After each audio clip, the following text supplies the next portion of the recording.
Good afternoon, everyone. It gives me immense pleasure to begin this event with such a dignified gathering. It is my pleasure to welcome you all to today's panel discussion on a topic that lies at the very heart of sustainable development, leveraging panchayats for enhancing environmental governance. As we face growing environmental challenges today, from deforestation to water scarcity, from waste management to climate resilience, the role of local governance becomes more vital than ever.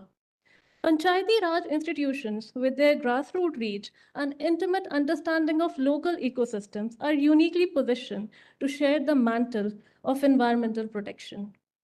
Today, we bring together a diverse and distinguished panel of experts, policymakers, and practitioners who will share their insights on how we can empower our panchayats, not just as implementers, but as active co-custodians of the environment and its natural resources.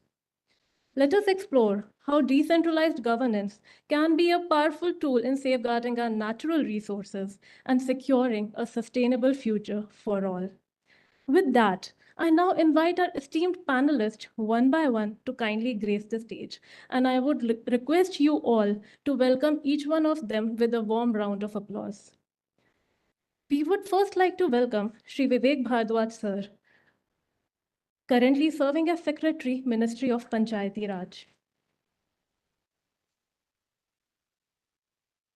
Sri Vivek Bhardwaj sir is an IAS officer of 1990 batch, born on West Bengal, cadre.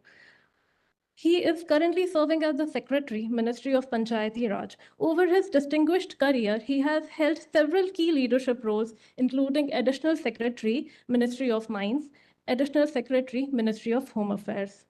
From seizing a goods train to feed the flood hit, to taking codes to villages, to return alienated lands to the tribal, to turning around organizations like Malda Zilla Parishad and Darjeeling Improvement Front, to conduct research on private schools, examining boards and the use of IT in schools, to introducing computer-aided designs in handlooms, Vivek Bhardwaj sir has done it all.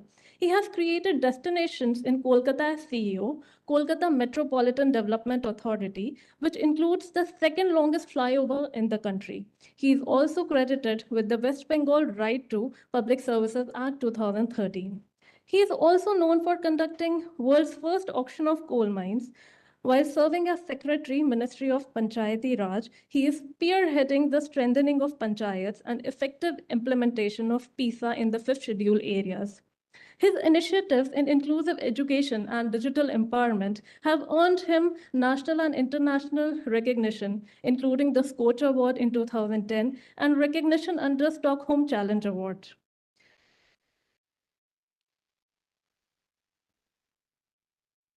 Now, we would like to welcome Sri Uttam Kumar Sharma sir, who is serving as APCCF and Director Project Cheetah in Kuno and Madhav National Park, Madhya Pradesh.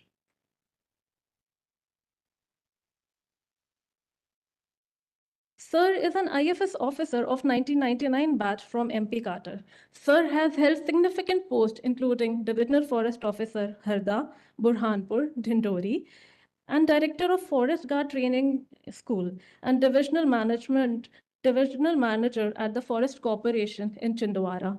Sir has also served as additional professor at the Indira Gandhi National Forest Academy. We were also fortunate to recently meet Sir during our West India tour, getting to learn from Sir about the cheetah translocation to Kuno. With varied experience in wildlife conservation and landscape level restoration, Sir has been at the forefront of managing protected areas and fostering community involvement in conservation efforts. Now, we would like to welcome Kalpana Kumari ma'am, IAS, who is serving as Vice Chairman and MD of Girijan Cooperative Corporation Limited. Ma'am is the esteemed Vice Chairman and Managing Director of Girijan Cooperative Corporation Limited, headquartered in Visakhapatnam.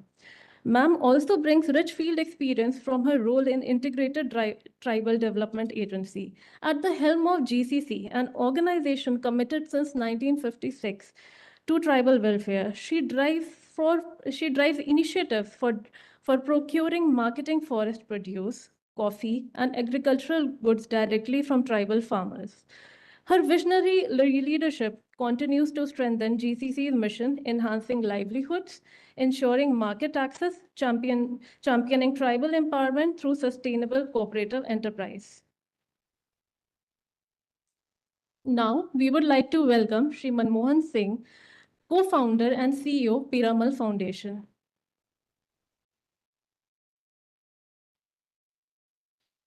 From grassroots governance to facilitating systemic change, we have with us Manmohan Singh sir, the co-founder and CEO of Aspirational Bharat Collaborative at the Piramal Foundation. With over 2 decades of experience in transforming public systems in healthcare and education, sir is helping improve the lives of over 100 million people in India's most marginalized geographies. Sir is working in partnership with Niti Aayog. Sir is also a compelling orator. He frequently represents the foundation at high-profile forums such as India CSR Summit and the ESG Forum. A strong believer in convergence, Sir brings together Sarkar, Samaj, and Bazar at the Panchayat, block, and district levels to drive collective impact. Sir has previously worked with WHO, UNICEF, and Pratham, and is also the co-founder of the Gandhi Fellowship Program. We would now like to welcome Sri Milind Thatte sir, Director of Tir Foundation.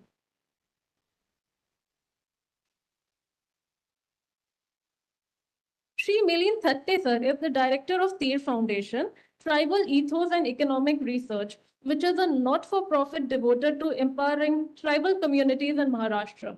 With over 21 years of experience in grassroots engagement and policy advocacy, Sir is recognized voice in tribal rights, democratic governance, and sustainable development. A seasoned communicator, policy advisor, he combines knowledge of deep grassroots with system-level strategy, making him a compelling and informed speaker on tribal governance, forest rights, and rural democracy. This occasion is also graced by the presence of Sri Jagmohan Sharma Sir, Director, IGNFA, Sri Rajkumar Bajpai Sir, Additional Director, IGNFA, Sri Mukul Trivedi Sir, Professor Academics,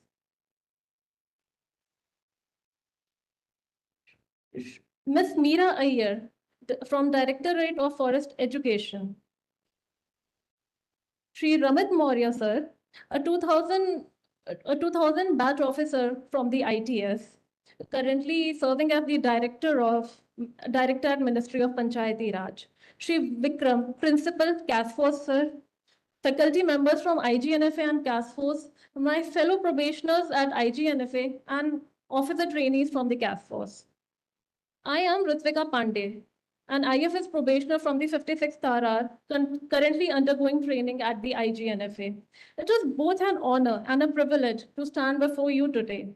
On behalf of the director, Indira Gandhi National Forest Academy, I extend a warm welcome to all of you.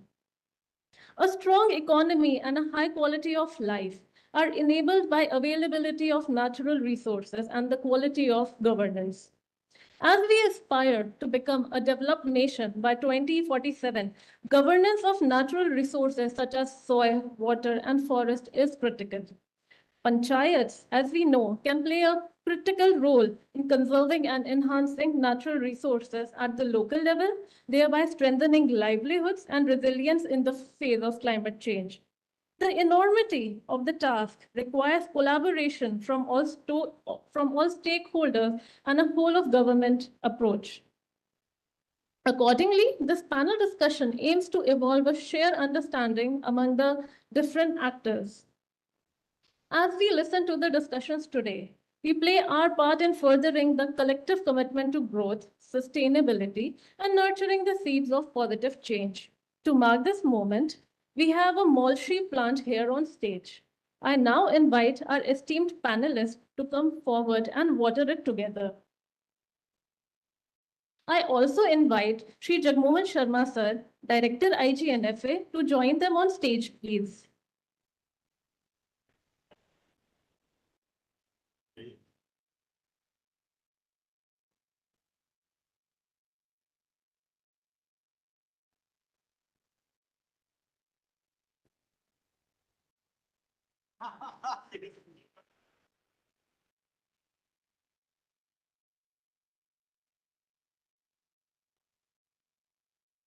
Now it's not water.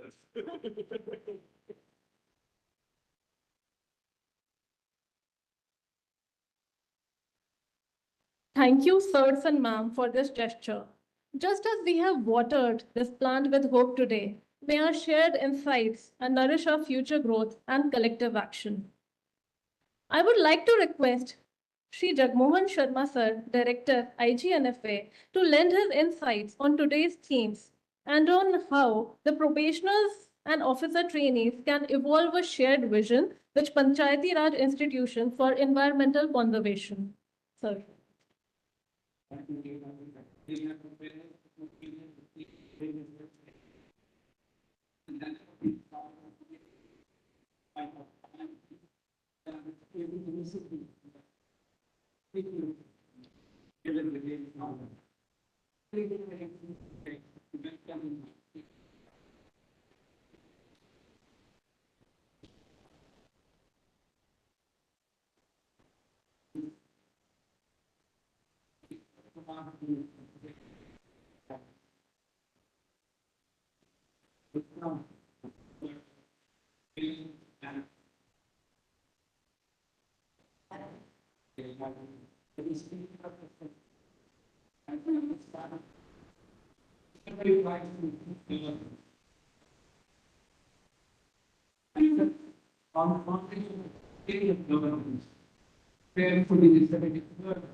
We are a country which wide and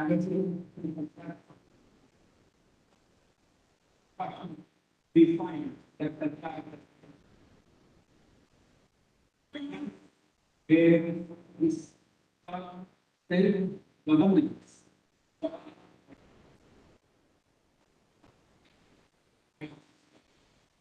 actually we there are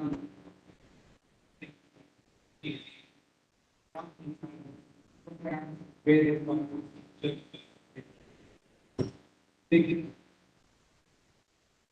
taking in consideration the subject area of economic development and social justice. It doesn't have the approach of to provide training to facilitate means of living. The resources are coming from outside various countries and being distributed in order to elevate the status of living, in order to alleviate poverty. We understand that there is a considerable development of the things which are mandated the country and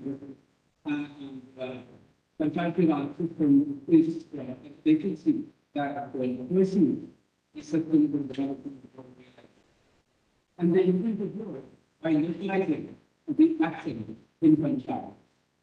This is a very welcome idea and the approach. We, however, find that if in our agricultural production, as well as leverage, we are trying to give in for fertilizer and pesticides, then we also have to be mindful about the integrated advantage of these chemicals. We find as a history of this, we have to immediately invest in the health of people. We have to immediately invest in the water supply of systems. Now, the water resources at the level are not of the quality that one can directly use water from them. Even for cattle, the quality that we create. We have to understand because we have developed taken and how those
Thank you sir, for sharing your valuable insights.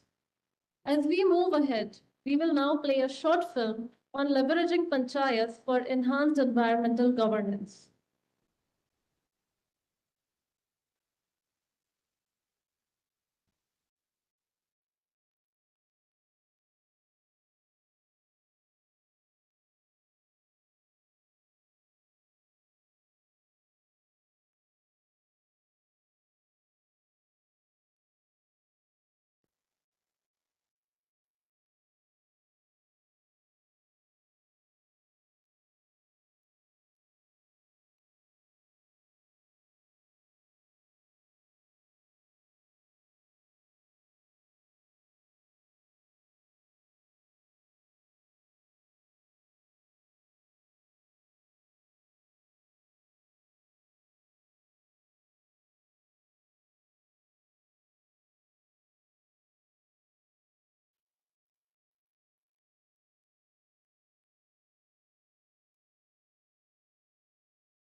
The film offered a thoughtful glimpse into how empowered panchayats can become key drivers of environmental governance, turning local knowledge into lasting impact. I now request the esteemed panel members to kindly initiate the discussion.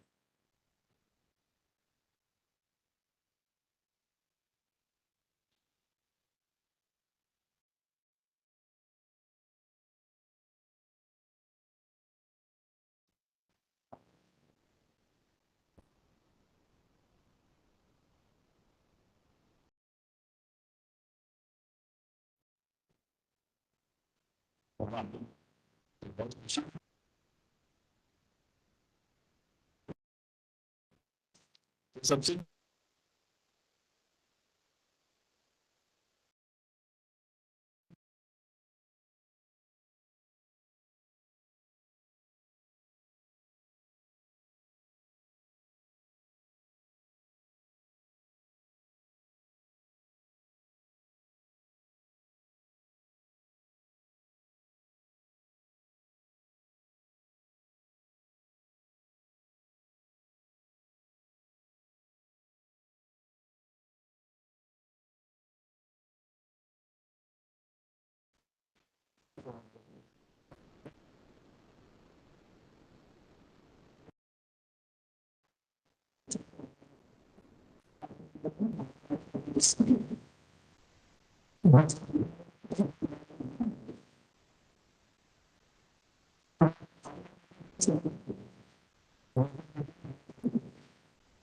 नहीं सुन पाए नहीं many of them are not able to hear ये कुछ में नहीं भी कर anyway ये बात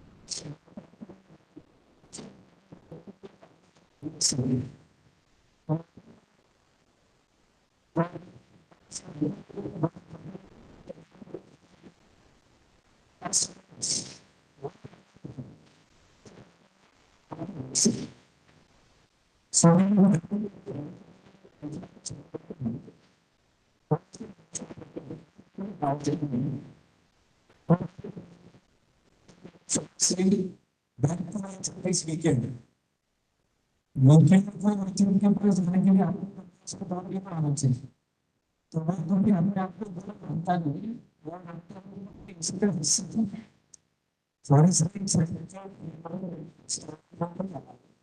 मैं जस्ट बात और इनका forest ecosystem so current governments or governments, the one is completely different than the external policy. And governments के बारे में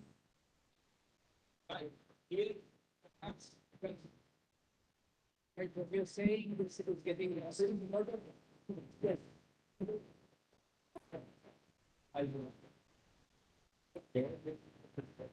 yeah I don't think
थोड़ा थोड़ा टाइम भी जाएगा. We need to speak from here, मेरे को टाइम जाएगा. उत्तम जी, आपको आपकी क्या आपका अनुभव कैसा रहा है मध्य प्रदेश में, क्योंकि आपने भी जहां काम किया है वहां ज्यादातर जनजाति क्षेत्र ही रहा है, तो आपका आपका क्या अनुभव रहा है इन सब बातों में? और आप लिखते भी बहुत हैं. Yes.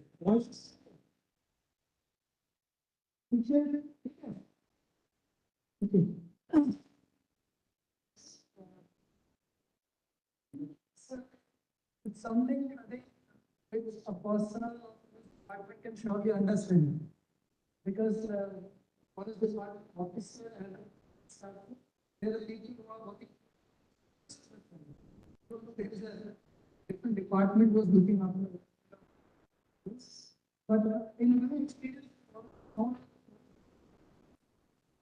so they understand lifestyle of the tribes. They also requirements. But what is the requirement? Sometimes the perception is created that there is a big conflict which is going on between forest department and tribals, and all both are vying for each other's blood. But I feel ground. That's not the real story. Forest department and tribal people, they have lived together. They have worked to benefit each other.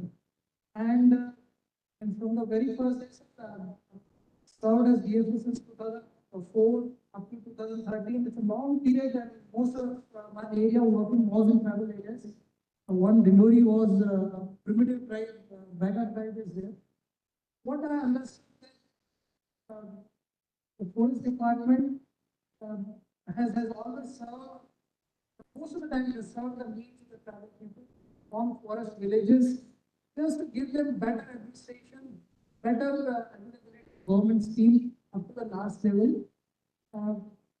Then we are having this Act of Panchayat Raj came in 92, then 96 PESA came, then Bharadasi Act also mentioned that 2002 Bharadasi Act came, and then Forest Line Act came. These are all welfare legislation. Forest Act, it seems that been seen as a prohibitive kind of legislation. So there was projected a conflict between Forest Act and legislation. And on ground, there's some conflict in some aspects of it. But I feel that whatever legislation, welfare legislations have come up, especially the PESA and FRA, they are having very positive aspects also, especially in terms of community resources. Community resources are to be shared with tribal people who are living to the nature, who are living close to the nature. And rightly so, the Act, both the Act, PESA and this FRA, they give ownership of MFP to these tribal people. With the ownership, surely they can get more advantage of whatever MFP they're using, and they do trade of it. And I see my own eyes here, Madhya Pradesh, just to give an example, Madhya Pradesh has this Pendupata business, the revenue is more than 1,000 crore.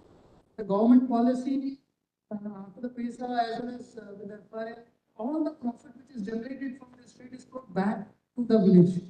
It goes to the collector who have collected the revenue.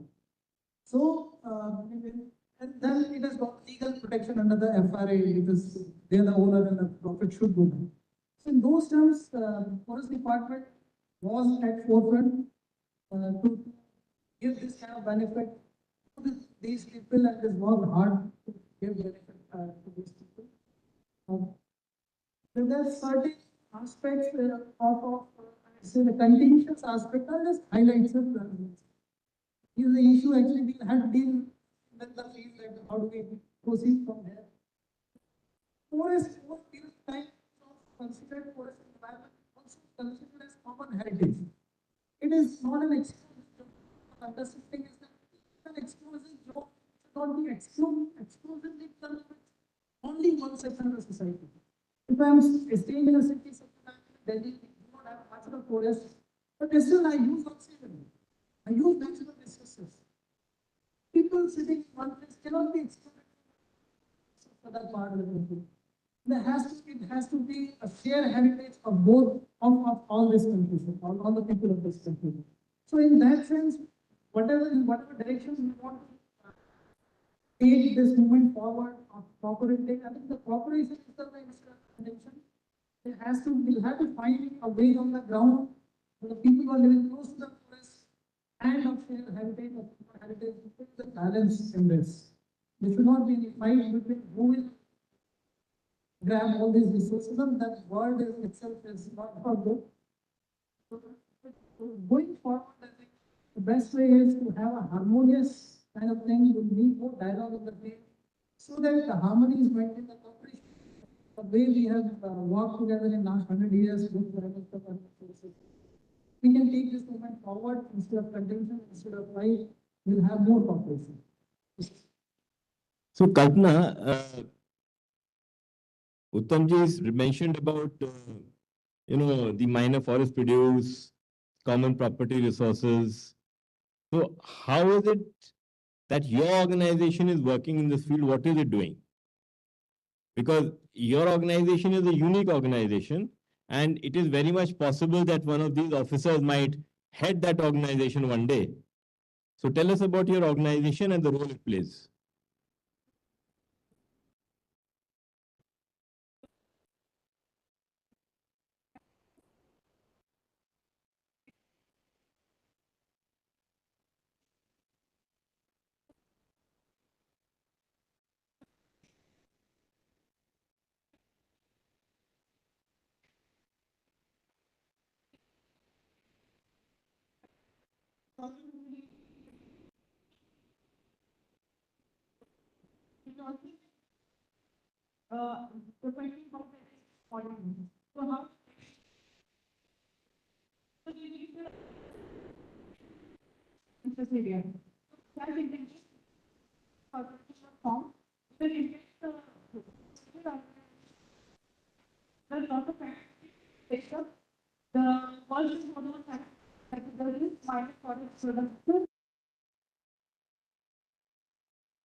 Spread across the 8 tribal areas in the entire state. Most of them concentrated in the northern part of Andhra Pradesh.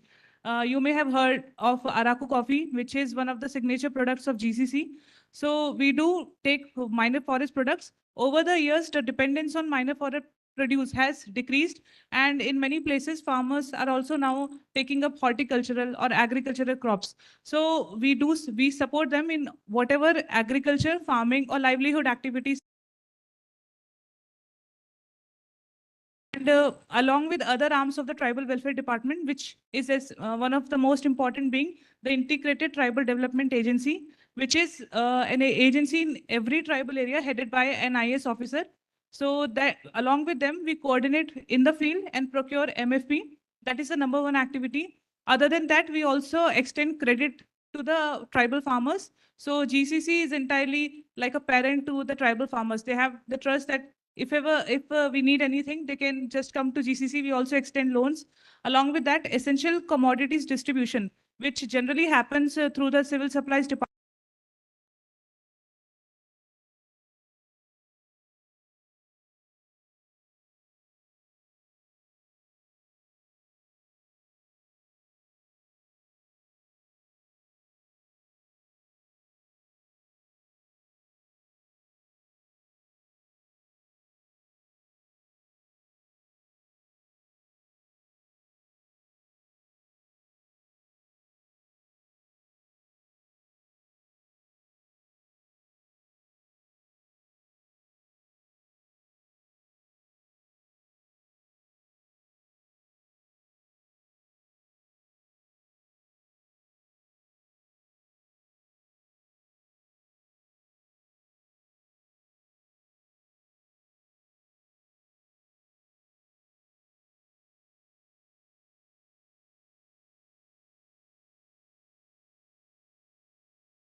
But even after that, there are gaps in awareness. There are gaps between the departments. So the ITDA was created with an intention to have a common place where all the departments can sit together and there can be a common point from where all the tribals can be benefited. So that way, this ITDA initiative is very unique and there is a lot of trust between the tribals and the ITDA organization.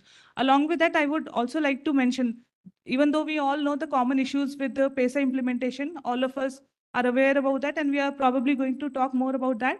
But even other than that, I also want to tell you about a success story from Andhra Pradesh, which is about Araku coffee. So Araku coffee today is a world-renowned coffee. Most of the people who love coffee around the world, whether you go to the USA or to the Europe, everyone knows about Araku coffee, and its significance is only increasing.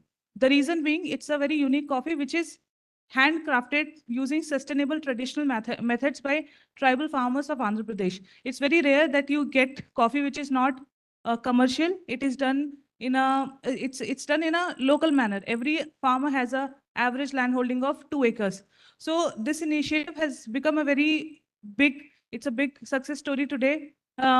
All over the world, people know about Araku coffee, and why that has happened is because of the convergence of all the departments. So probably Gram Sabha were the contact point, but along with that, Forest Department has also played a crucial role.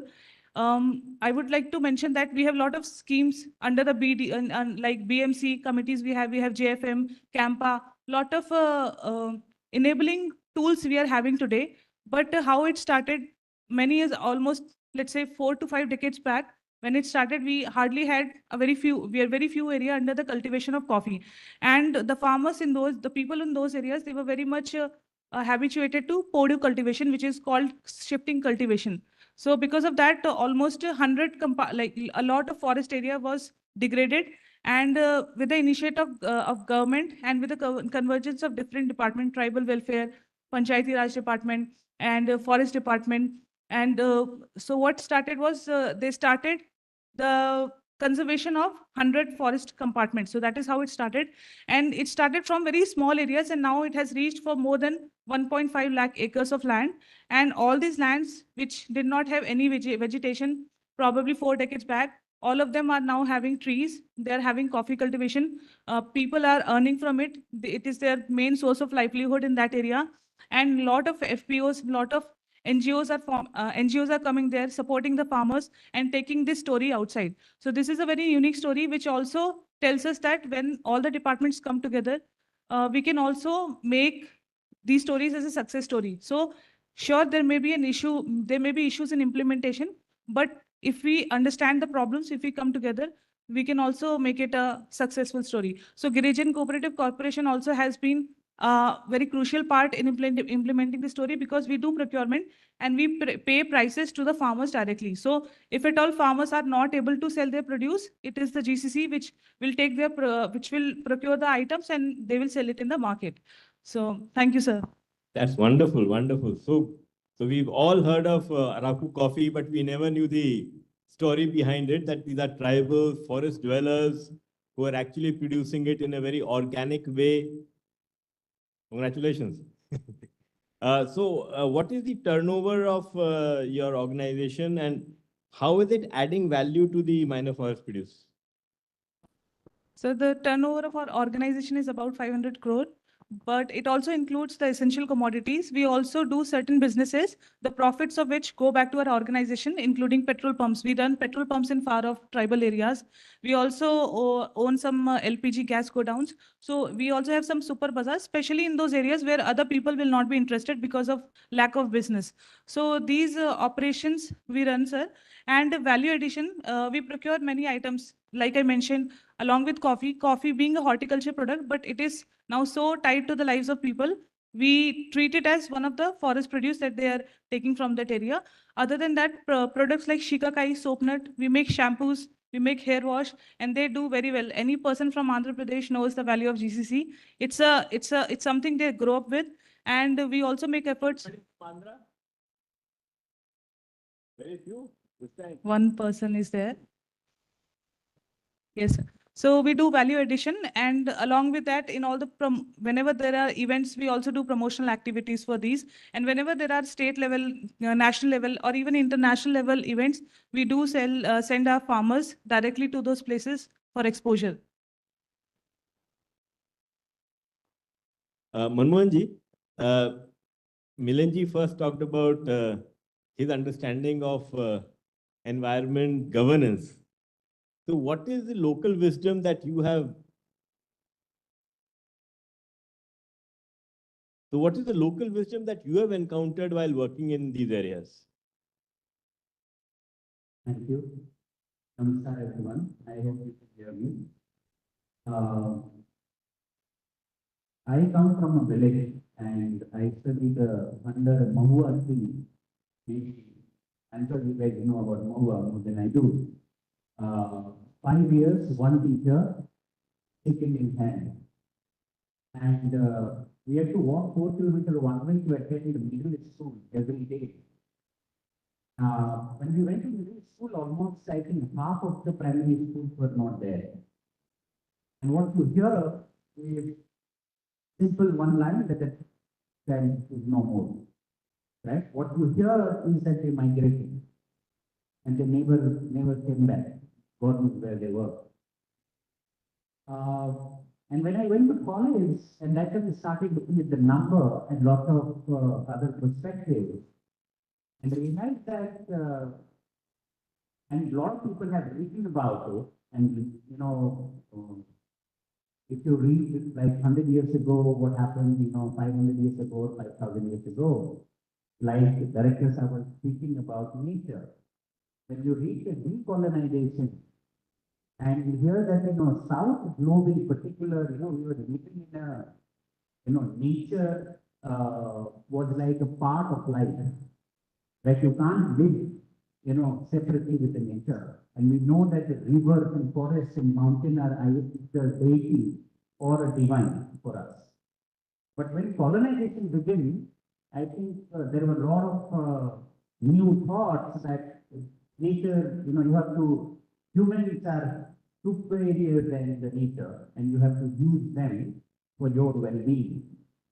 But I think it is there in the gym. So my learning of last 20 years working in the villages is that any officer, doesn't matter at what level, if that person, that individual has a value system in him or her to listen to a little, a woman who has never been to school, doesn't know how to speak, but if this person has a ear, then I'm going to listen to this person.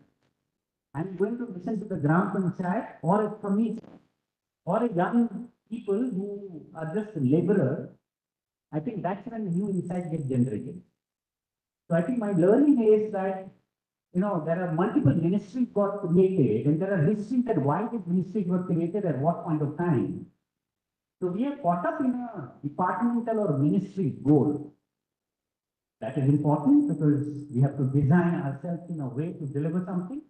But in the process, I think the citizen goal gets left at time. So how do we shift from departmental goal to a citizen goal on one side?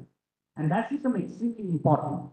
On the other side, I'm sure many of you would have gone for your on-job training or in the villages, and those who come from villages may know already, is that when somebody goes And then literally imagine that a car is going or a bike is going to the village. Generally, this person has a lot more power than the people in the village in the head, may not be in reality.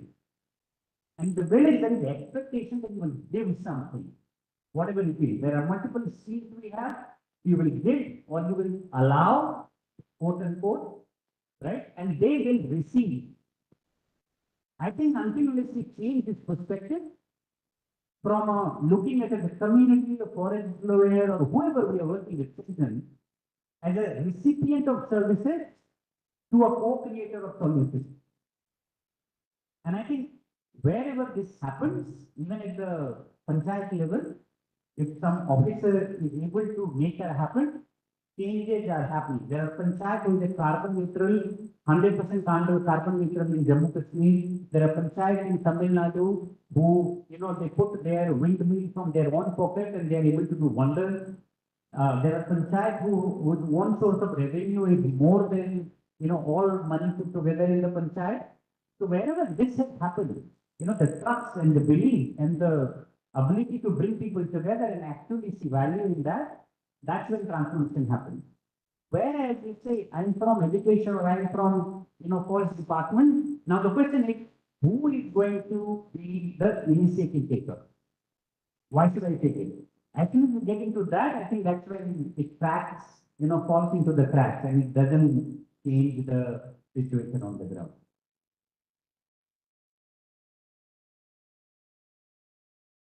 So, Manmohan ji was talking about the role of the panchayat and how it can be effective. So, you think the panchayat is more important or the Gram Sabha is more important? Especially in the tribal areas. जी,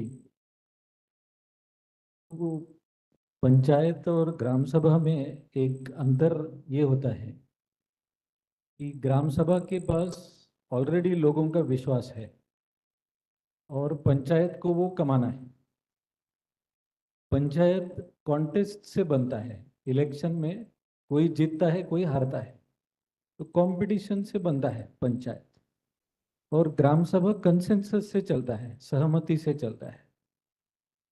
ग्राम सभा की परंपरा बहुत पुरानी है, इतिहास बहुत पुराना है, जो ग्राम पंचायत कानून वगैरह सब बनने के काफ़ी पहले का है।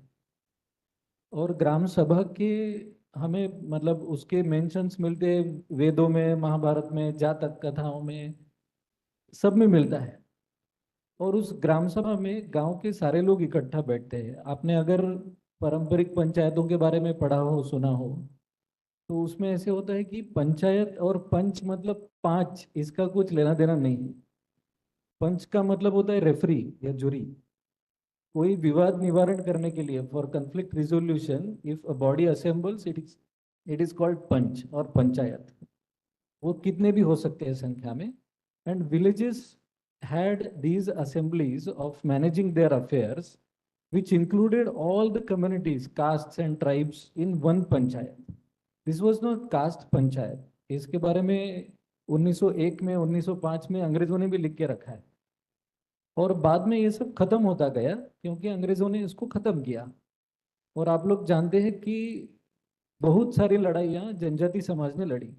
बिरसा भगवान का नाम सबने सुना होगा, लेकिन ऐसे 70-75 अलग अलग फ्रीडम स्ट्रगल्स कहिए, युद्ध कहिए, जनजातियों ने, forest dwelling communities have fought these battles against the British forest law as well as the British rules and laws. और उसका कारण ये था, मतलब उसके कारण बिरसा मुंडा का हौतात में उनका मर्डरडम था 1900 में, और 5 साल में ब्रिटिश सरकार को 3 कानून बदलने पड़े थे। छोटा नागपुर टेनेंसी एक्ट वगैरह उसके बाद में आया, क्योंकि वो बाकी सब जगह तोड़ पाए इसको। शेड्यूल्ड एरिया में उसको ब्रिटिशों के समय में तो एक्सक्लूडेड एरिया कहते थे। एक्चुअली वो अनडिफिटेड एरिया था, लेकिन ऐसा कैसे कहते, इसलिए उसको वो एक्सक्लूडेड एरिया बोलते थे। तो एक्सक्लूडेड एरिया में British administration was not applied completely, कई चीज़ों को छोड़ दिया था। तो इसलिए आप अभी भी देख सकते हैं कि tribal villages still have their traditional assemblies which are quite strong. Rules passed by such assemblies are followed by all the people. मतलब मैं कभी कभी मजाक में हमारे जो पंचायत राज विभाग के मित्र हैं उनको बोलता हूँ कि दो दो ग्राम सभाएं गांव में चलती है। एक जिसमें लोग बैठते हैं और लोग ही बुलाते हैं, और दूसरी जिसको सरकार बुलाती है और उसमें लोग नहीं आते।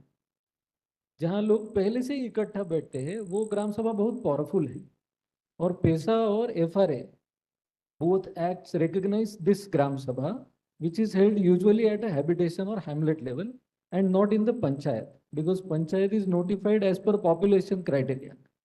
ग्राम सभा के लिए ऐसा कोई क्राइटेरिया नहीं है। गांव के लोग जहां पहले से इकट्ठा बैठते हैं, चर्चा करते हैं, विवाद निवारण करते हैं, वो असली ग्राम सभा है। पेशा एफआरए दोनों उसको मानते हैं। एक छोटा उदाहरण बताता हूँ, इस सभा के नियम कैसे बन सकते हैं, उसका पालन कैसे होता है। एक there is one village Doyapada in Vikramgarh Tehsil of Maharashtra. They got community forest rights over about 100 hectares. Of this, they selected only one part for charai bandi, that is, they prohibited grazing.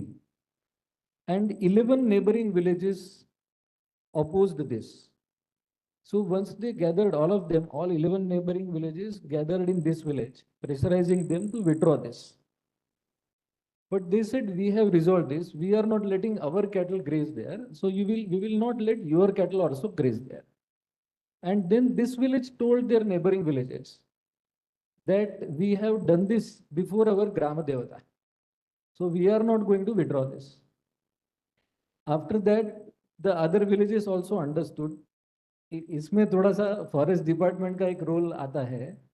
और उस समय ऐसे हुआ था कि the forest guards, foresters, they could not understand the severity of this, कि conservation unfortunately is not very profitable, destruction is profitable. आपको तोड़ना है, लेके जाना है तो पैसा मिल जाता है, वो बचाने के लिए बहुत झगड़ना पड़ता है।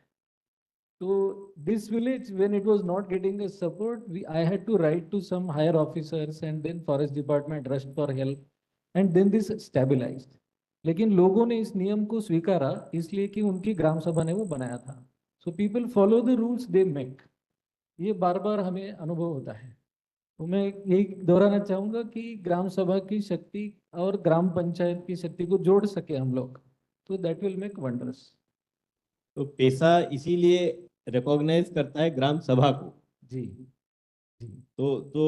सरकार ने जो कन्वेंशनल विजडम थी, जो ट्रेडिशनल विजडम थी, उसको रिकॉग्नाइज किया। बिल्कुल बिल्कुल। और उसी को माना कि that will be more effective. And FRA and PESA both accept the same definition. Accept the same thing. So what is your experience in Madhya Pradesh about PESA Act?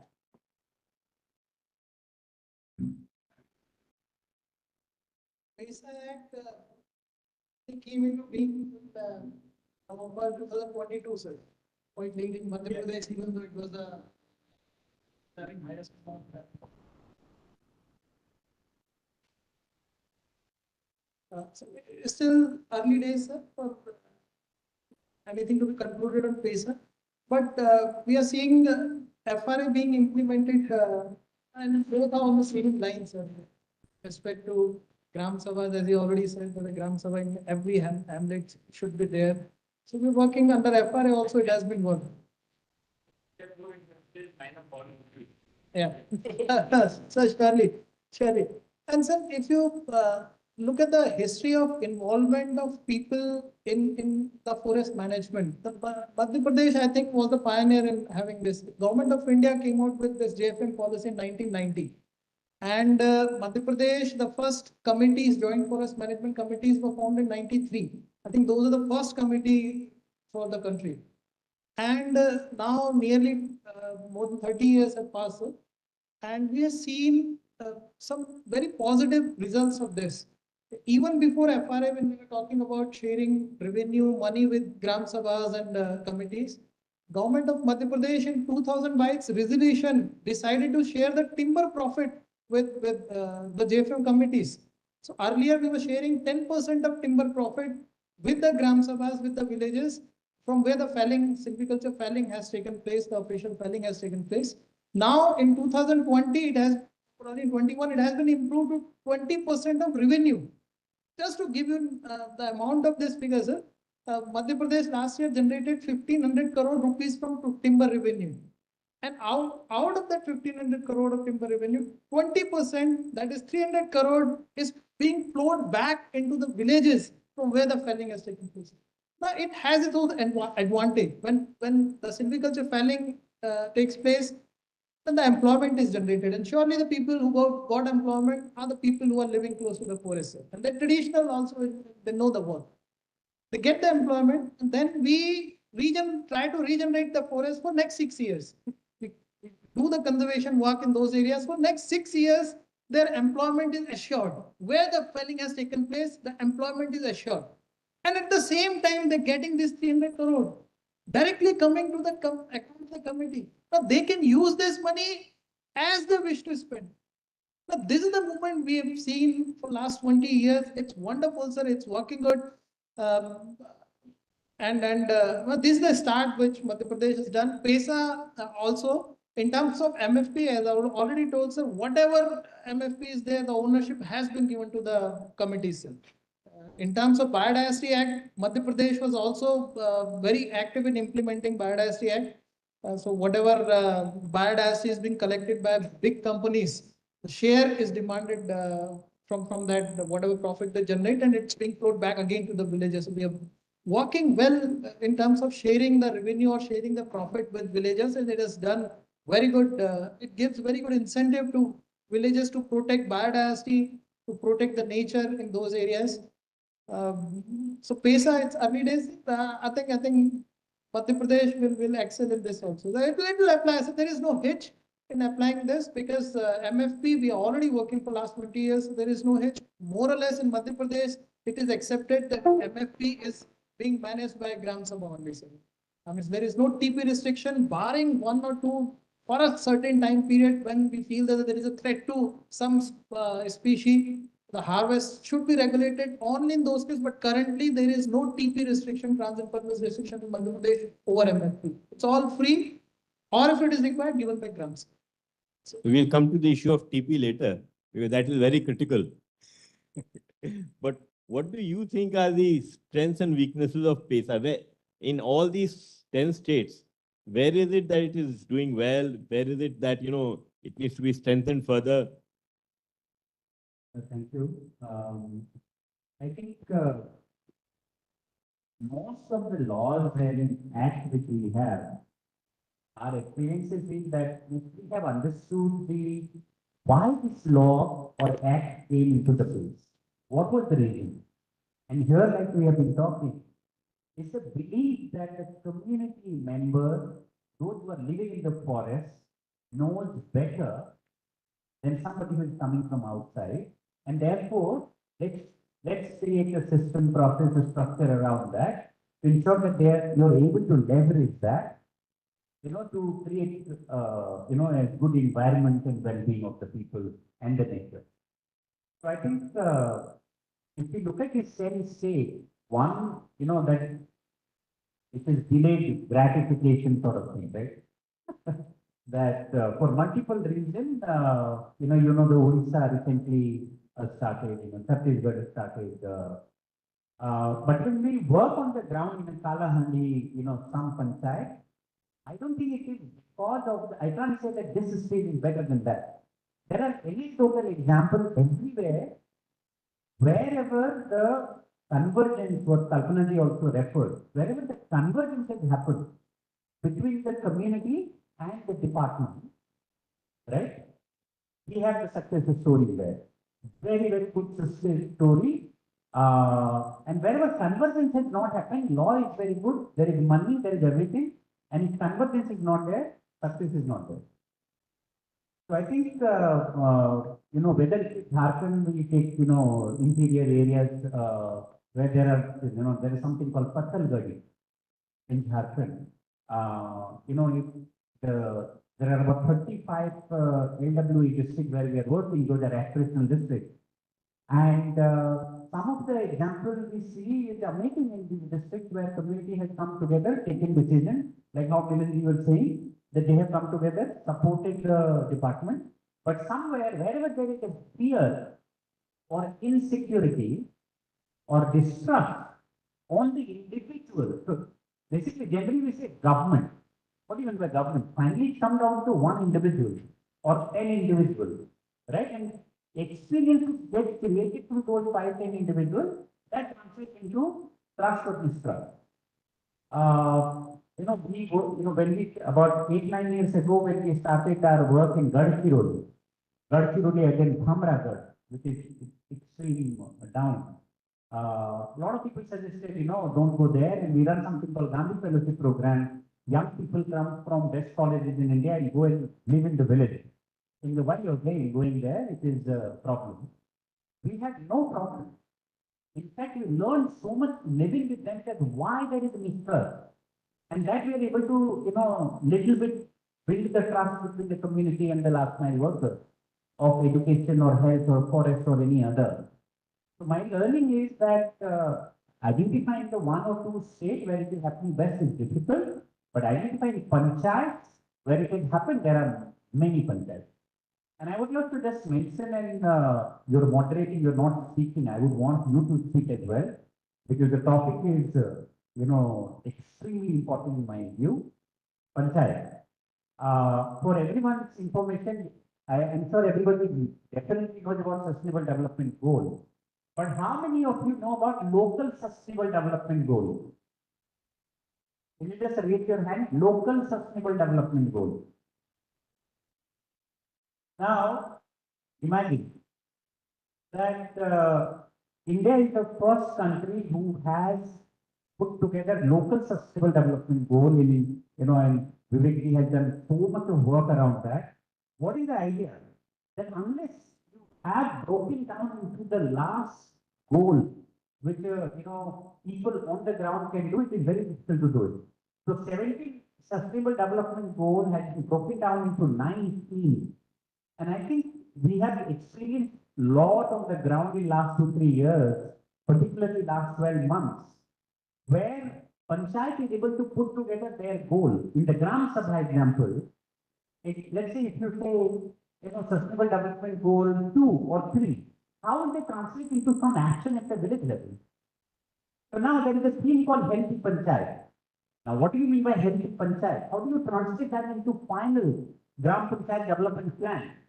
There we are putting a limited paralysis Mukt Panchayat, zero dropout Panchayat. Right? We are picking up these CV Mukt Panchayat. And what do they mean by this? Then there are technical capacity building required for the last mile worker and the Panchayat secretary and the Panchayat member, so that they are able to break it down into the actionable. And I think that is like an Andolan, it's a movement. If you are able to really do that, and another thing that Panchayat Ministry is doing amazing, potential to actually leverage. India has a great stories of all, technology revolution of Aadhaar and UPI and all that, and many countries are coming to India. But how do we ensure that the data democratization happen at the ground?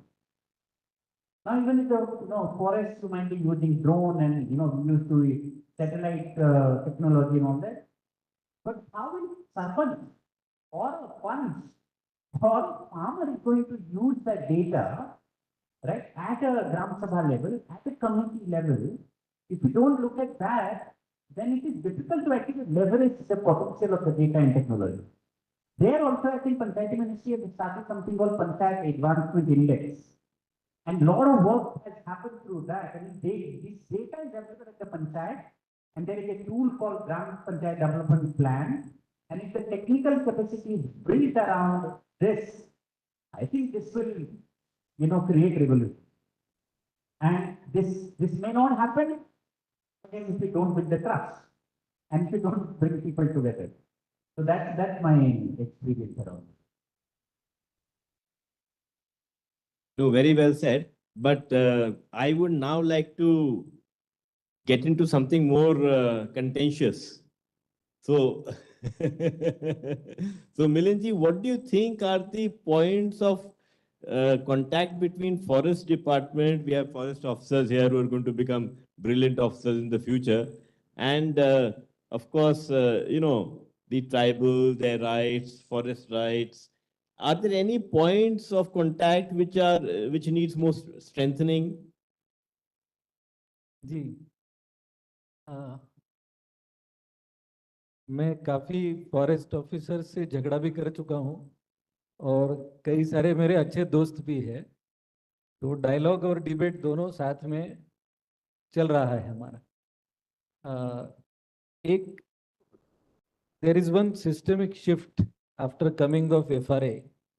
This Forest Rights Act is usually seen as a tribal, as he also said, ki tribal welfare legislation.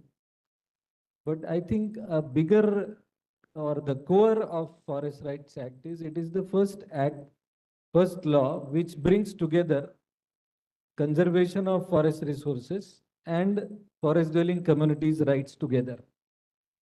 Here it is recognized as a right and not as a concession or privilege.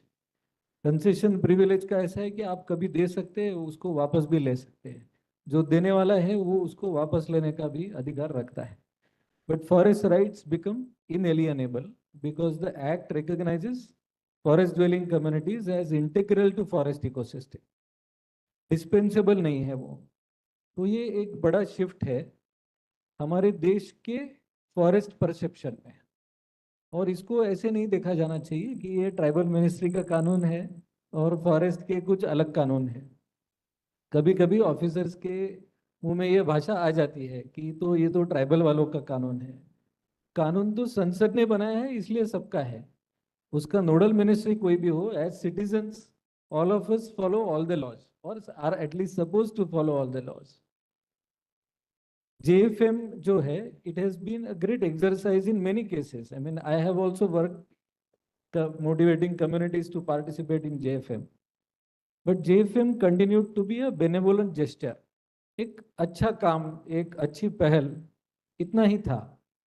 और शर्मा जी ने उनके blog में भी इसको point out किया है कि JFM is non statutory. आज है तो कल नहीं है. हमेशा रहने वाला जो है वो community forest resource management rights है और उसके लिए बनी हुई एक स्टैट्यूटरी कमेटी है. तो मेरी आशा ये है कि आगे फॉरेस्ट डिपार्टमेंट और बाकी सारा गवर्नमेंट मिलके इस नई कमेटी को और ग्राम सभा को सक्षम करेगी, जिससे जंगल बचेगा. इसमें और एक बड़ा शिफ्ट है जिसके कारण ये कंटेंशियस इशू बनता है, और वो ये है कि द परसेप्शन ऑफ मैनेजमेंट. मतलब राजस्थान में मेरे कुछ मित्र है फॉरेस्ट ऑफिसर है, उन्होंने तो मुझे ऐसा भी पूछा था कि फॉरेस्ट राइट्स एक्ट आप लोगों ने पढ़ा है, उसमें लिखा है कि traditionally protecting and managing those resources, इस टाइप का कुछ है. तो उनका कहना था ये तो इनका तो कुछ ट्रेडिशनल मैनेजमेंट है ही नहीं. अब इसमें जो फॉरेस्ट ऑफिसर लोगों के साथ रहा है मिलजुल के, उसको ध्यान में आता है कि ये लोग किस चीज़ को मैनेजमेंट समझते हैं. क्योंकि पहली बात तो यह है कि मैनेज उस चीज़ को किया जाता है जिसके आप मास्टर है, जिसके आप ऊपर बैठे हैं. अगर आप हाथी के ऊपर बैठे हैं तो आप हाथी को चला रहे हैं, हाथी को मैनेज कर रहे हैं. लेकिन अगर आप हाथी के रास्ते में आ रहे हैं तो आप हाथी को मैनेज नहीं कर रहे हैं. तो लोगों का परसेप्शन ये होता है कि ये जो जंगल है इसका मैं भी एक हिस्सा हूँ, तो मैं इसको मैनेज करने की दृष्टि से, एक रिसोर्स की दृष्टि से नहीं देखता हूँ. अभी आप फील्ड में जाएंगे तो आप ऐसे बहुत सारे ट्राइबल से मिलेंगे जो नाम के ट्राइबल है, जिनका पढ़ाई लिखाई बहुत हो चुका है, अर्बन एक्सपोजर बहुत है. They have lost their traditional Ethos. वो इस ढंग से जंगल को नहीं देखेंगे क्योंकि उनको एजुकेशन ने इंडिविजुअलिस्ट बनाया है. उनको ये भी सिखाया है कि तू जितना कमा सकता है कमा. ये असली ट्राइबल का कल्चर नहीं है. तो जो आप अगर असली ट्राइबल तक आप पहुंचेंगे तो वो आपको बताएगा कि वो जंगल से कैसा रिश्ता रखता है, उसको वाघ से बच के कैसे रहना ये भी मालूम है, और उसको जंगल में अकाल के समय में खाना कहाँ मिलेगा ये भी मालूम है. एक छोटी कहानी है, मेरे गांव के एक बूढ़े व्यक्ति ने मुझे बताई थी. जब वो जवान थे तो गांव में 10-12 घर थे और आजू बाजू में घना जंगल था, इलेक्ट्रिसिटी वगैरह नहीं थी. और एक बार ऐसा हुआ कि नदी से उनको बहुत ज़्यादा मछली मिली. हमेशा जितनी मछली पकड़ते थे उससे 10 गुना ज़्यादा मछली लेकर वो आ गए. तो जो बूढ़े थे, बुजुर्ग थे, उनको अचरज लग रहा था कि ऐसा कैसे हो गया. जो जवान लोग थे खुश थे कि चलो डबल ट्रिपल 5 टाइम्स मिल गया. कुछ देर बाद उनको जंगल से हाइना, हाइना को मराठी में तरस बोलते हैं, उसकी आवाज जंगल से आने लगी रोने की। उसके बाद उनको जंगल से किसी देवी की भी रोने की आवाज आने लगी। फिर गांव के पुजारी भगत इकट्ठा बैठ गए, गांव के चारों तरफ उन्होंने आग जलाई और सोच में पड़ गए कि जंगल में जो मावली है, मतलब जो जंगल की रक्षक माता है, वो हमसे नाराज हो गई। क्यों नाराज हो गई? तो उन्होंने ध्यान लगाया और उनको समझ में आया कि हमने अपने अधिकार से ज्यादा लिया, इसलिए वो नाराज हो गई। तो उन्होंने तुरंत एक टोली बनाई जवान लोगों की और सभी घरों से एक्सेस फिश इकट्ठा करके वापस नदी में छोड़ के आए। मैंने ये कहानी जब आपको सुनाई तो आपके मन में ये आया होगा ना कि इतनी देर के बाद मछली तो मर गई होगी, उसको क्यों लौटाया? उसको बेच सकते थे, उसको और कुछ कर सकते थे। लेकिन मैंने वारली ट्राइब के गांव में ये कहानी सुनी थी और मैंने इसको भील ट्राइब के, बैगा ट्राइब के, गोंड ट्राइब के गांव में जाके सुनाया। उनमें से एक का भी रिएक्शन ये नहीं था कि इसको बेचा क्यों नहीं। उन सबका रिएक्शन यही था कि हाँ यही ठीक है, जो उसका है उसको देना चाहिए, उसको छोड़ देना चाहिए। तो ये मैनेजमेंट का जो वर्ल्ड व्यू है, बेसिक प्रिंसिपल है, मुझे लगता है ये प्रोडक्शन फॉरेस्ट्री के बिल्कुल विरुद्ध है। इसलिए इसका सम्मान रखते हुए अगर आप ऑफिसर के नाते काम करेंगे तो ये कंटेंशियस इश्यूज को हम लोग सुलझा पाएंगे। So Kalpana, you have worked in the ITDP blocks also as the project officer. So in Andhra Pradesh, how is it, the coordination with the different departments? Is it, does it need strengthening in some areas? So in Andhra Pradesh, the PESA implementation has happened, but a lot of strengthening is needed. So for example, if I go to a village, when I was working in Sidampeta, which was the ITDA area where I was working, it is the northernmost part of the state and the northernmost ITDA area. So we have PVTG tribes also there called Savra tribe. So their paintings are also very, very famous. So whenever I used to go for a field visit and I would ask them about very basic thing, they will not know. They will not know their age. They will not know about the history of how the plantation started. Somebody, some elder person in their family will tell in that period when so and so ITD officer was there, we did this and that. So they don't have an idea of how time has passed. They don't know much about a lot of things that are still happening with them. We keep talking about value addition. So there are huge 70,000 acres of land where cashew plantation is there within the forest. But whenever we try to do value addition, their contention is that it's like we have to force them. Their contention is that they want to be in their houses. Some traders from nearby areas from Odisha come there, they pay them some money and they're happy with that. So what I saw there, and somehow it made me also question that they don't have that feeling, I want to do more. They're happy in whatever they are having. And probably, like it was mentioned earlier, that the younger generation, they are going to cities, they are understanding, because we also do a lot of skill training programs. So they're seeing that they have aspirations, they want to do something better, but it is still in very nascent stages. So in this stage, when the livelihood activities they are doing, they're not even aware about them, it's very difficult for them to understand the provisions of the PESA Act, like how the Gram Sabha is supposed to take action. Even other than that, the SHG groups also, who are supposed to take up a lot of Bandhan Vikas Kendra activities, also are not very much aware about how all those activities actually happen. So that it's for them, it's like some officer comes in the village, they tell him, please sit here, we'll do this activity, and then it's over. So the good thing is that the PESA implementation has happened, the elections also have taken place, but people still don't know how much power they have and what are the powers they're supposed to wield in the field. For instance, they have individual rights, along with that they have community rights, but the community rights have not been implemented so far.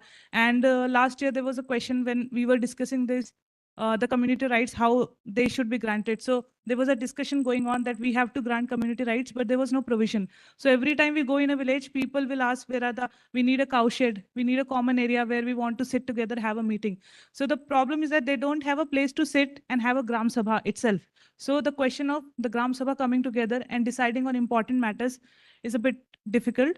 From the side of Forest Department, it's not an issue of a particular department, but the way the governance works, when we become part of a department, we start to own it. So forest department works from a conservation point of view, which is a very valid point in itself. But what the problem that remains, like today I am here in this panel and I worked as PO ITDA, but I still came to know a lot of things today, which I was supposed to know when I went for my posting in that area. Similarly, at that time I was PO ITDA and there was another person who was the MD Girijan Cooperative Corporation. So we had a small issue where the traders from other states were coming because that area is just next to Odisha. So a lot of traders would come and they would want to buy hill brooms and pineapple from that area. So a lot of people come to me and complain that the forest department is not giving clearance. We are not able to send it off. And in the local, they're saying you are only supposed to give it to GCC. So this question came up. So at that time, I spoke to the forest officer who was there in our district, and the issue was solved.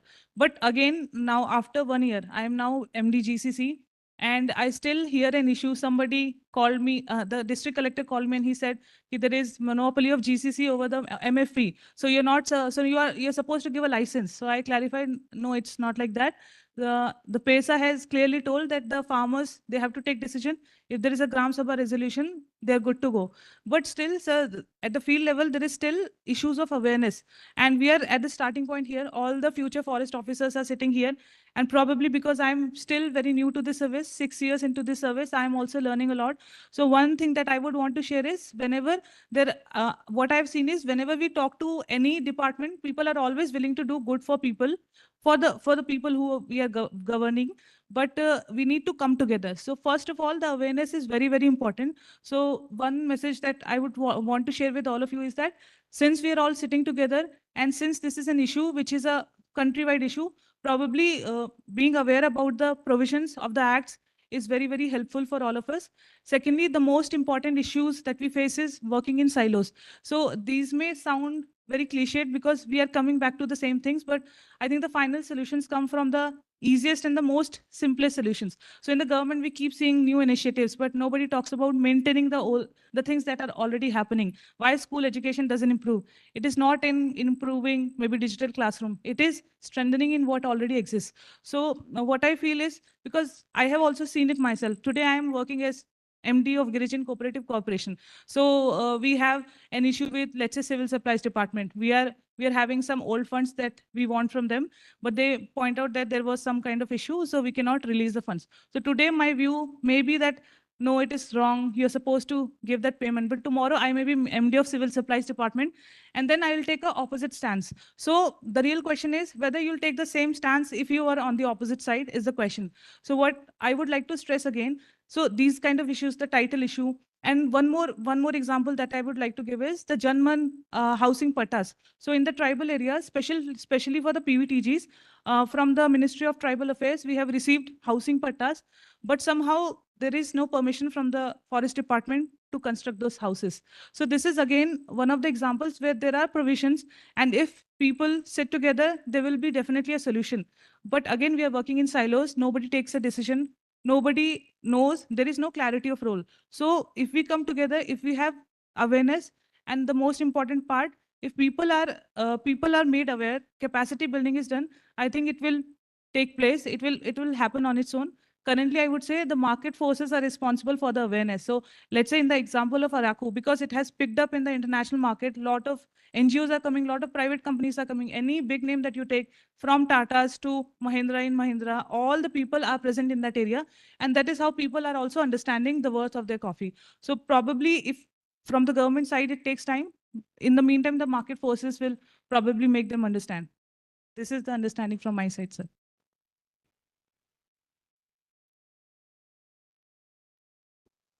I think one very important phrase that she used was that we take ownership of our department very fast. That detachment is also needed. While ownership is needed, passion is needed, a little detachment is needed to be able to see from somebody else's perspective also. That somebody else might be a citizen, he might be a colleague of yours in another department. That's very important. So I think I would like to invite observations and comments if there are any.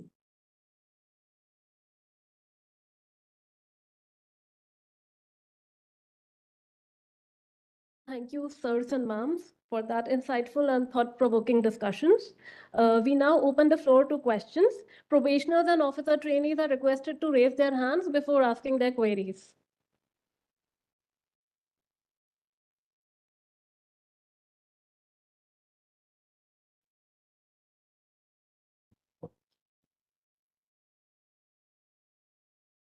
Good afternoon.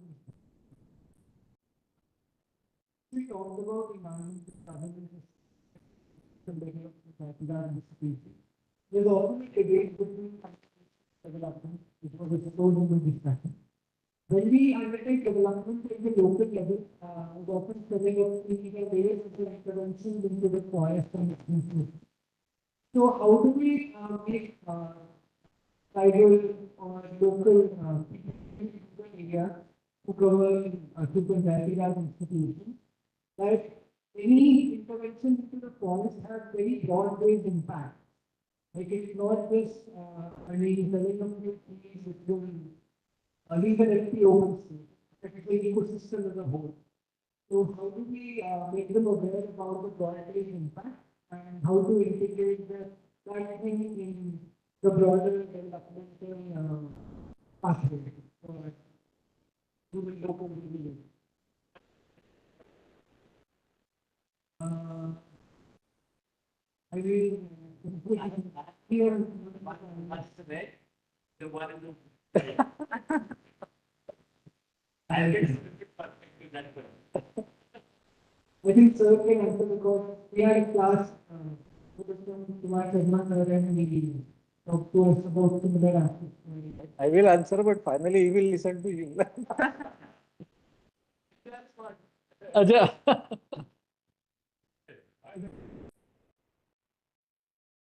ये development versus conservation का जो debate है उसमें actually forest department और tribals ये एक side पे होने चाहिए, लेकिन कभी कभी ऐसा नहीं होता है। तो मुझे अक्सर ऐसा लगता है कि primary stakeholders should have the last word about giving up their resources. अभी ऐसा है कि जैसे महाराष्ट्र में 8 लाख एसटी बेनिफिशियरीज है, शेड्यूल ट्राइब्स बेनिफिशियरीज है उज्ज्वला गैस योजना के, but their frequency of refilling the cylinders is only 3 cylinders per year, which means they are still dependent on fuel wood या biomass of any kind. अभी जिनको रोज का खाना बनने के लिए पास में जंगल होना जरूरी है, उनका प्राइमरी स्टेक है, क्योंकि उसके बिना उनके पास कुकिंग एनर्जी नहीं।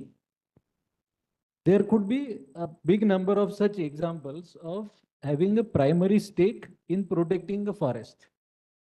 I think the primary stakeholders should get the last say in giving up resources. मतलब इस जंगल को जाने देना है, ये बात आखिरी कौन कह सकता है? तो वो जो उस गांव में रहने वाला बंदा है। And this we can secure through ensuring community forest rights to all such villages, because then they get a bargaining, एक खड़ा होने की जगह मिलती है उनको कि वहां खड़े होकर सरकार के साथ बार्गेन कर सके। अगर वो राइट से रिकॉग्नाइज नहीं है तो they lose even that bargaining power. After that what bargain emerges is up to both the sides to negotiate, क्योंकि दोनों एडल्ट है, दोनों अपने देश के सिटीजन्स है। The question has two aspects. One is what kind of development future we see for the country and for the tribal people. Whether we want the dams, mines, roads which are passing through these forested area, whether we want these development activity to be 100% excluded from these areas and have that different kind of development model which we are presently having. On one hand this, and second side, whether we want after 50 years tribal society as it is today. Because as Kavita has already also said, sir, there is aspiration which is coming in tribal society. Now we are living in an environment where information, any part of the world is reaching at the last point. So those villages also, because of internet connectivity, hearing from other sources, and new generation is having aspiration. Now what to do with this aspiration? We just can't say that you have this forest area and be happy with it until unless you get some money out of it and get your development, village development. Whether government should say that, okay, we are just giving you the rights, whether revenue will come from it or not, whether other development activity come to your village or not, you don't worry about all those. Leave it to us. Because I have seen this aspiration is coming in those villages. They're not happy with collection of fuel wood, sir. I'm telling you, I've seen many tribal villages where people are not going to the villages to collect the fuel wood. Now we'll have to find alternative. And there comes the question of the development, what kind, conservation, what kind, and I'm very happy and I'm on the same platform with you in this aspect. Giving community forest right, 100% forest department bonded. I give examples, sir, the Niyamgiri Hills Vedanta Mines in 2013, Vedanta Mines proposal was rejected, even though the forest department, the central government has cleared the project.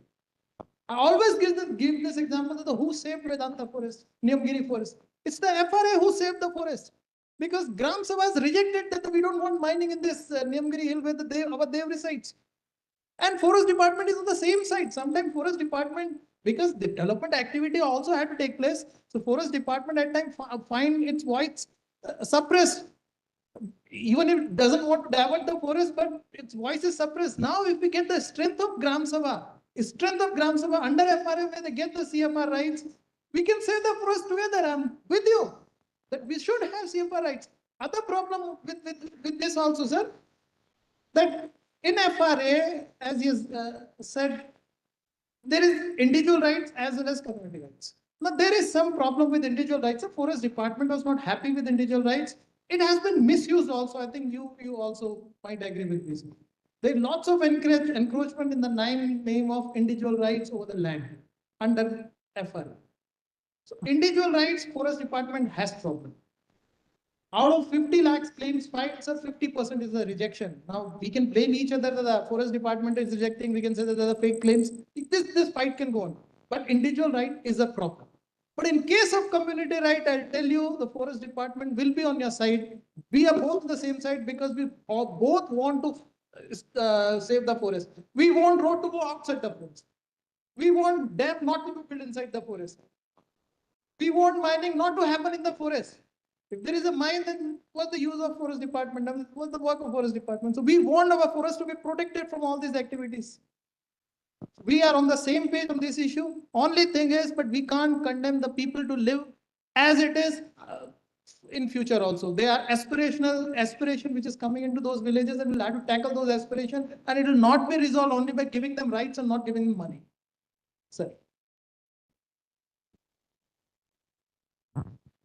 I knew you were on my side. Huh? I knew he was on my side.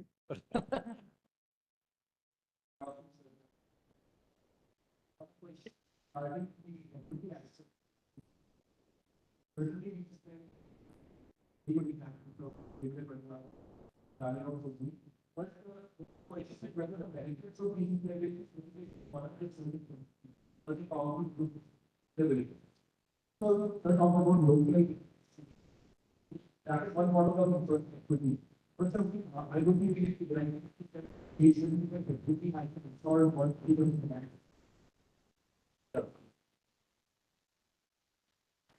Thank you for asking this question. Yes, so what you said is the problem, that where power lies. And what is power? So within the villages, we know that many villages in India are based on the caste. That one particular caste will live in one corner, other in another corner. Those who went to a school had more information became power. Land owners had more power. So yes, I think if you have a 2x2 framework, which is power on one side and agency with, the selfless service, that by birth, you are like that, and you're trained like that. Your family value systems are like that, that you will do justice. You will not take a biased decision. If you put power and the agency on two sides, we want, the change where agency is also there and power is also there. Just agency will not bring change at a scale, right? That's the reality, because individual alone can't do much, right? But I give you example, multiple examples, not from a forest or environmental perspective, but we work across health, education, nutrition, water, gender. There is a panchayat in Bihar, in Gaya district, and this sarpanch called Anita ji. And this panchayat had about 20% of institutional delivery, only 20%. And you know the maternal mortality and infant mortality are the issues we are dealing with as a country. We have made a huge progress, but this panchayat had this problem. And one Gandhi fellow was having conversation with this sarpanch, and she said, "कि क्यों है ऐसा मुझे पता नहीं है." And they started going deeper into this. They met with ASA, Anganwadi, ANM. They called, some data was provided by them. The problem is there is a railway line, and because of which, if somebody has to go to the hospital, it takes around 45 kilometers to reach the hospital. And there is no vehicle in the village which can quickly take pregnant women to the hospital, to the facility. So what do you do now? This is one problem they identified. Second problem they identified, that information is not available with the people with the power. Which means the ASA, Anganwadi, ANM had some power because they're coming from department, or a sarpanch has some power. They don't have complete information of last month's pregnancy, so that they can alert or do something around it. And I can go on and on. They do a lot of work. Convergence happened with multiple departments. They brought SSG. They had volunteers in the village. And about in 7 to 8 months, there were wonders. There was no death. All pregnant women had to go to hospital, and they provided local vehicle. This became a case study. Local collector recognized the sarpanch. Now this is happening in 300 panchayat of that district. So now, will you call this is equity or not? Maybe yes, but if you go much deeper, maybe you will find that, okay, this particular person were not treated well. Maybe those are issues, right? So I think question is, should we wait for that moment when all of us say, yes, this is a, justice done, right? Because everything is equal. Or should we make progress towards that? So local sustainable development goal, if the people are sitting together and voices are heard, if all voices are heard, every voices may not get converted into action. But at least if it is heard, right, half problem are solved, because you're hearing and at least respecting what I'm feeling. You may not be able to help me. So I think that's my view, that I think that creating the platform and understanding the problem, understanding what can be done, and creating a shared vision together has a chances to move towards what you're putting as a goal. Yeah. Can I add to this? I have worked all the time in scheduled areas, which are almost fully tribal. But there are villages where there are 2 or 3 tribes in one village. And within them also, some are more powerful and some are less powerful. So what you were asking about, power dynamics within a village or elite capture of power after decentralization, which can happen because that's the human tendency. But what I have observed with Gram Sabhas in PESA area or as per PESA law, is the Gram Sabha becomes so small, it is only one hamlet or one habitation, that people have lot of bonds of interdependence. If I mistreat you today, you can have similar opportunity some other time, because we are living in the same village, depending on the same resources. Even, for example, even for taking, now in my village, where I lived for a long time, if somebody dies and if he is to be cremated, then every household in the village contributes one wood log. So if you go against the village, if you hurt, say, sentiments or interests of lot of people, then you may not get enough wood logs for even your funeral. So you have that basic interdependence in such small villages. So wherever I have seen Gram Sabha becoming congruous to this small habitation or settlement, which already has existing bonds of interdependence, there is very little danger of elite capture. So I think if we reach that level of decentralization, we win.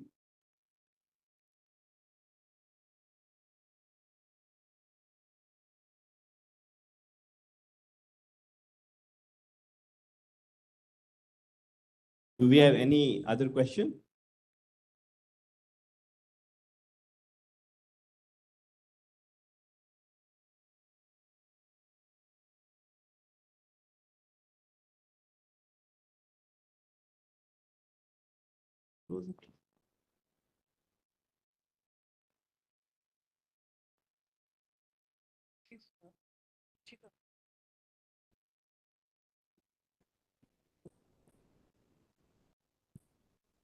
I think there's one last question. Yes.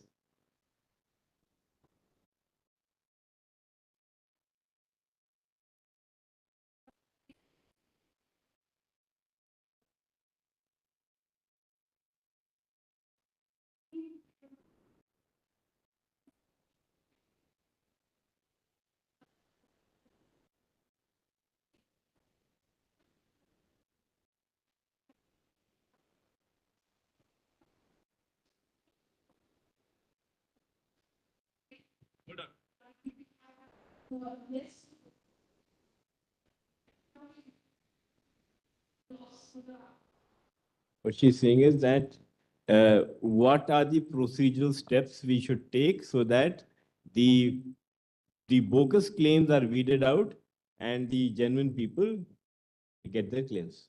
No, I think you're the right person for that.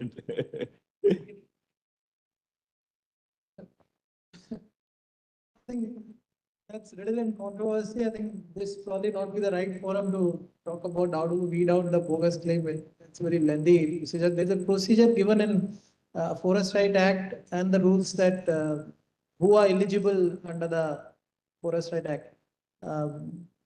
And the problem, I'll highlight the problem only. The problem is that there is no one reading of the act. Different people read the act differently, and probably in last 25, 20 years, we are not reached at the same platform, at the same level. That's the problem with it. I mean, the tribal department reads it in a different way, forest department reads it in a different way, probably the political class reads it in another way. And the people who are asking for claim, they read it in a different way. So there is a specific problem with it. This may not be the right forum, but sir, I would like to, because we're talking about FRA, there is one more point probably he understand is better, sir. There is a provision of converting forest village into revenue village. You are also aware of that, sir. But probably even after giving the right to Gram Sabha to convert all the forest villages into revenue village, this has not happened, sir. Only the name changing has happened. So if suppose this is a village, Ramgarh is a village, today it is known as forest village, now that tomorrow onwards it's a revenue village, without changing the land status, without changing the status of ownership. Because if it remains the forest land, the ownership of that can only be of the government. And all the forest laws will. So I just wanted to know that what the hitch in this, when the act says that you can convert forest village into revenue village, there should not be any hitch. Just convert it. The land will also be revenue land, sir. Until you change the status of land from forest land to revenue land, it will not change. So probably you can throw light, because I am of the opinion that this can be done. ये तो एक अलग प्रश्न आ गया forest village का। मतलब इसके पहले मैं आपके प्रश्न का जवाब देना चाहूँगा। What was asking this? Has she left? You are there. Okay. So forest rights rules, rule 13(1) gives a list of evidences. If a person, a claimant, produces 2 of these evidences, that is considered sufficient evidence. Now there is a possibility, as you said, bogus claims. I have also come across many bogus claims. I have also opposed. I mean, even my organization has opposed such claims. What happens with bogus claims is, one is the evidences that they submit are not genuine, are forged. So such evidences should be caught. I mean, by the officers or the committees that decide on claims, they should ascertain the genuineness of the evidences. If two evidences are given and they are genuine, then the claim has to be accepted. Now, I am also part of Madhya Pradesh FRA task force of the state. I am a nominee by the Chief Minister. As a task force member, I am also concerned about Madhya Pradesh forest rights. And what we have observed is there are cases where farming is visible in a satellite imagery prior to 2005, but all claims are rejected. There are other cases where we see that there was no farming before 2005, all of it has come after 2016, and yet there are claims filed by people. So the task force has made this suggestion, recommendation to government that in case of all individual claims, wherever two evidences are already submitted and are genuine, satellite imagery should be checked as supplementary evidence. If there is farming visible in images prior to 2005, the claim should be accepted. Another thing which you said was building houses on individual forest right lands. Section 31A says that it is right to hold forest land for self-cultivation and habitation. So it is a composite right. हमारे state में महाराष्ट्र में भी इसको लेके debate हुआ था और पूरा गवर्नर तक जाके ट्राइबल एडवाइजरी काउंसिल में भी मुझे उस पर बोलना पड़ा था और फाइनली डिसीजन हो गया और वो ये है कि section 31A is a composite right to hold land for self cultivation and habitation. तो अगर किसी को आईएफआर का टाइटल मिल गया तो इसका मतलब है उसको उसमें घर बनाने का अधिकार है. इसमें डिबेट ये था कि वो घर कच्चा बना सकता है कि पक्का बना सकता है, पीएमएवाई बना सकता है कि नहीं बना सकता है. एंड माय आर्ग्यूमेंट वाज, अगर पक्का घर बनाया तो एक ही बार बनाएगा, कच्चा बनाया तो बार बार बनाना पड़ेगा. दूसरा ये कि ministry of tribal affairs in 2015 has clarified that forest rights landholders are to be treated at par with other landholders. तो जिनको गवर्नमेंट ने इसके पहले लैंड होल्डिंग राइट्स दिए हैं उनको उसमें जो अधिकार है वो सब इनको रहेंगे. तो अब महाराष्ट्र लैंड रेवेन्यू कोड में ऐसा है कि अगर आपके पास रेवेन्यू लैंड पे खेती है उसमें आप 1500 स्क्वायर फीट का टोटल कंस्ट्रक्शन कर सकते हैं, उससे ज्यादा नहीं कर सकते. तो the same principle can be applied to this and they can also have pucca ghar. अभी उसमें काउंटर आर्ग्यूमेंट ऐसा था कि 2005 के पहले पक्का घर नहीं था, अभी कैसे बना रहे हैं. तो हमारा कहना ये था कि 2005 के पहले उसके पास अधिकार नहीं था, उसको सिक्योरिटी नहीं थी, टेन्यूरियल सिक्योरिटी नहीं थी, इसलिए वो उसमें हमेशा कच्ची चीजें करता था. अब उसके पास पक्का टाइटल है तो पक्का घर भी बन सकता है.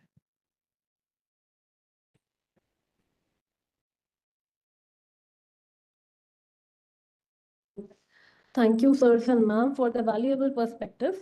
Now, as we turn our attention to Panchayat's Extension to Scheduled Areas Act, or PESA 1996, we are reminded that governance is not just about frameworks, but about enabling communities to lead their own change. In the recent years, focused efforts under the initiatives like the revamped Rashtriya Gram Swaraj Abhiyan have made Gram Sabhas in PESA more participatory and better informed. Let us now watch a short film that captures the spirit on ground, PESA in action.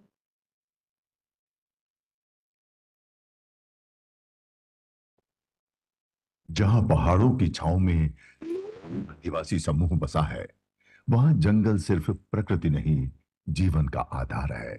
Chhindwara जिले के Tamia block की घनी हरियाली के बीच में बसे गांव में आज भी वनों की संपदा से लोगों की आजीविका जुड़ी है. इन समुदायों के लिए तेंदुपत्ता सिर्फ एक पत्ता नहीं, साल भर की मेहनत का फल है. और यही वन संपदा कभी दूसरों के ठेके और नियंत्रण में थी, लेकिन अब हालात बदल रहे हैं.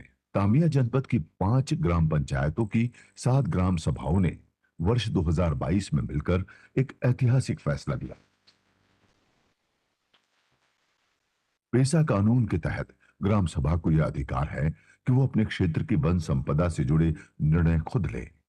ग्राम सभा ने पेसा नियमों के अंतर्गत वन संपदा से जुड़ा प्रस्ताव तैयार किया, लेकिन यह राह आसान नहीं थी। स्थानीय अधिकारियों ने डर फैलाया, बोनस नहीं मिलेगा, सरकार नाखुश हो जाएगी। लेकिन ग्रामवासियों ने डरने के बजाय समझदारी से जवाब दिया। मुखिया हीरा सिंह ने गांव वालों को समझाया, यह हमारा हक है, पेसा हमें निर्णय लेने का अधिकार देता है। और फिर बजा ढूंढी का नगना। गांव में गूंज उठा सामूहिकता का आह्वान। एक सप्ताह बाद बूढ़ा देव के चबूतरे पर आयोजित ग्राम सभा में जब प्रस्ताव पढ़ा गया तो हर चेहरे पर आत्मविश्वास और उम्मीद की चमक थी।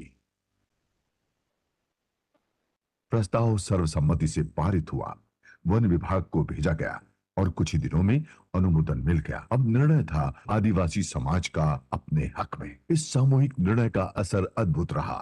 तेंदुपत्ता संग्रहण जो वनोपज के माध्यम से तेंदुपत्ता संग्रहण का काम किया गया है, जिसमें महिलाएं आर्थिक रूप से मजबूत हुई है और लाखों रुपए ग्राम सभा में बचा है। सबसे अच्छी बात है कि महिलाएं के हाथों में पैसे आने लगा है और ये आर्थिक रूप से मजबूत हो गई है और निरंतर ये कार्य जारी है।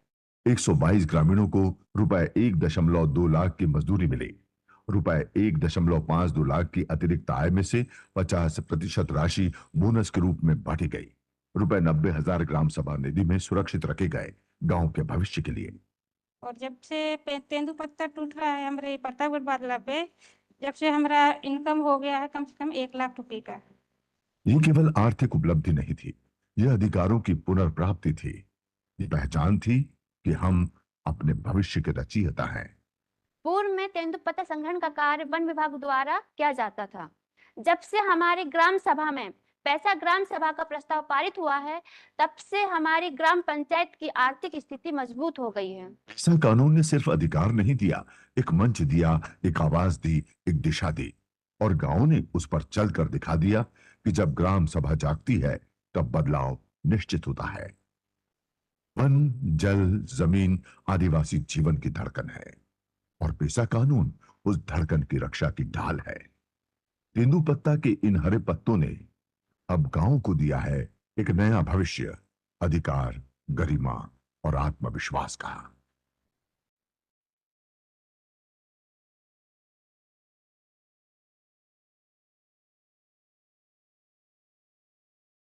जहां बहुत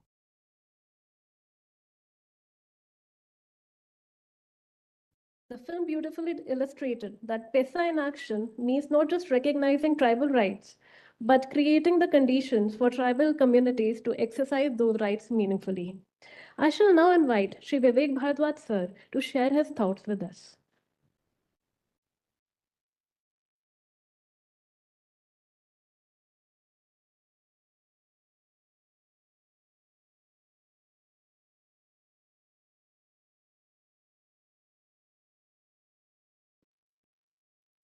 आज हमने कुछ ऐसे विषयों पे बात करी जो फैशन में कम है। आदिवासी, जनजाति, पेसा, पंचायत, इससे कहीं ज्यादा रुचि अलग अलग विषयों में आपकी होगी। लेकिन ये विषय क्योंकि इतने महत्वपूर्ण हैं, मैं श्री जगमोहन शर्मा आपके डायरेक्टर को हृदय से धन्यवाद देना चाहता हूं कि उन्होंने हमें ये मौका दिया। बहुत समय से हम सोच रहे थे कि ये विषय जो कि आपके कर्म जीवन में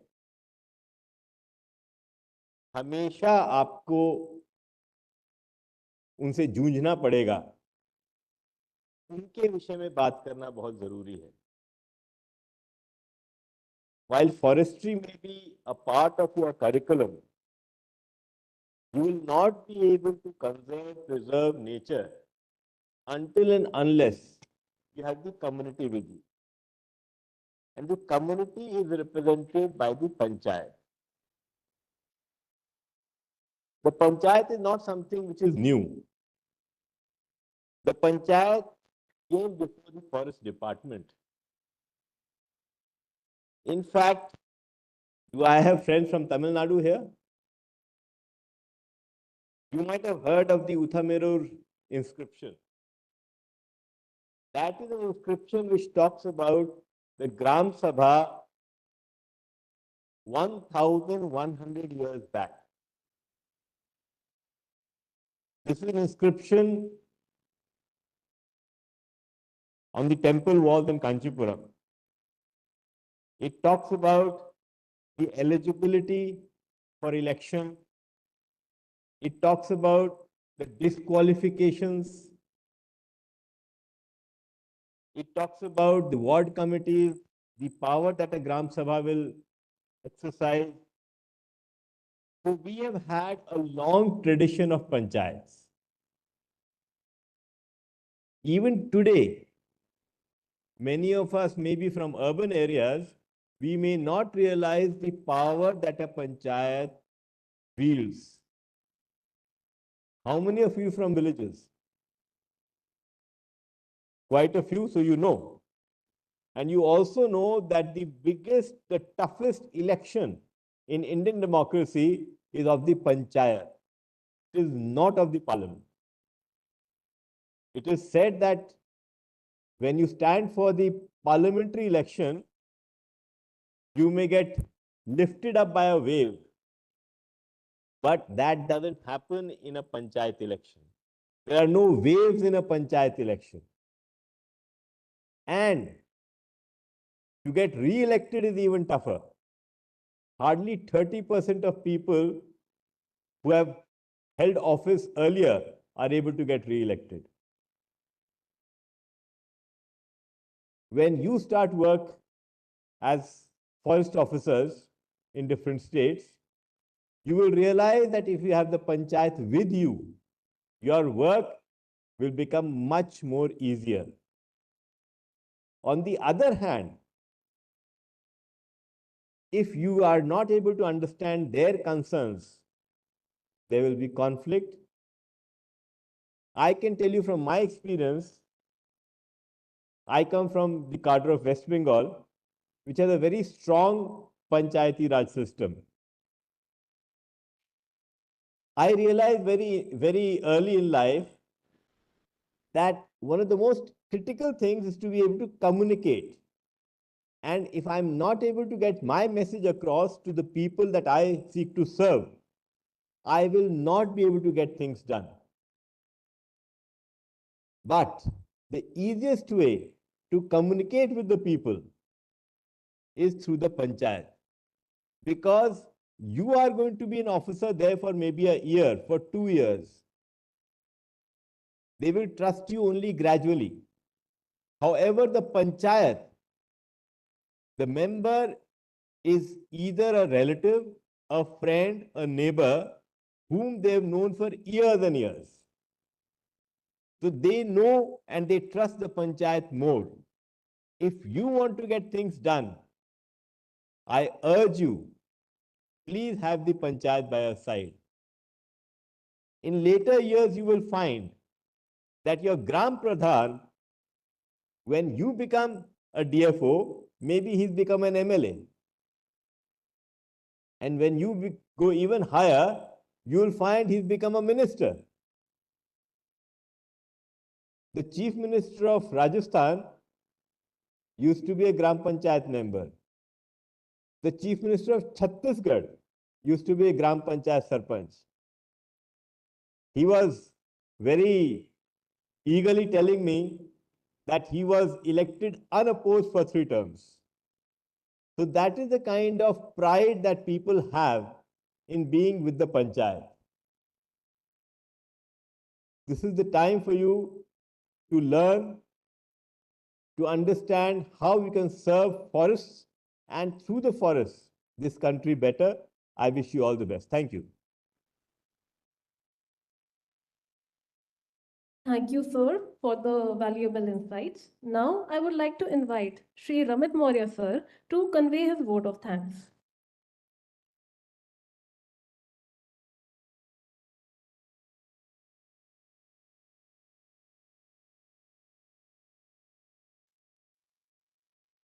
Namaskar.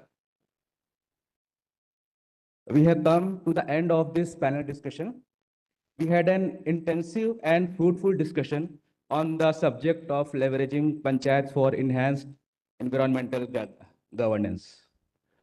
Today, we came across a very excellent ground level examples given by our experienced panelists. First of all, I would like to express our sincere gratitude to Shri Jagmohan Sharma, Director, Indira Gandhi National Forest Academy, for his insightful address.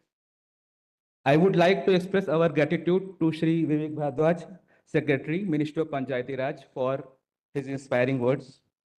So your vision have greatly shaped our approach to strengthening the governance in scheduled areas. I am deeply grateful to the panelists and experts, Shri Uttam Kumar Sharma ji, Shri Manmohan Singh ji, Shri Milind Thatte ji, Ms. Kalpana, who shared their invaluable perspective during the today's panel discussion. Your contributions have been instrumental in furthering our understanding of the challenges and opportunities related to the environmental governance in scheduled areas.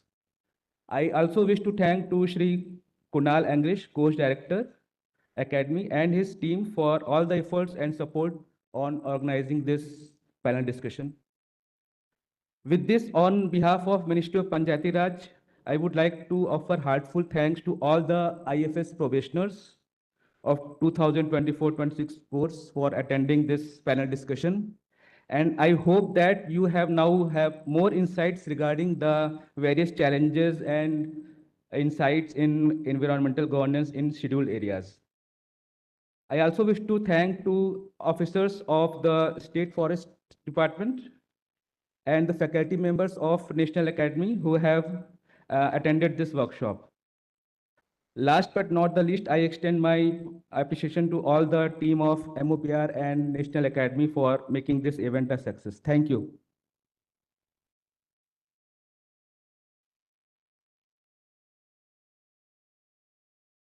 Thank you, sirs and ma'am, for the enriching exchange of ideas and experience.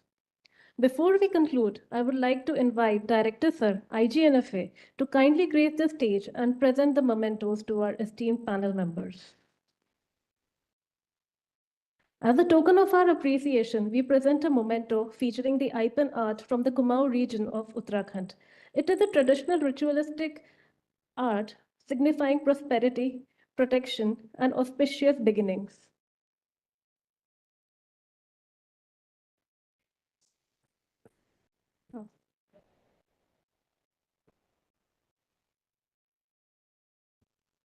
Shri Vivek Bhardwaj, sir.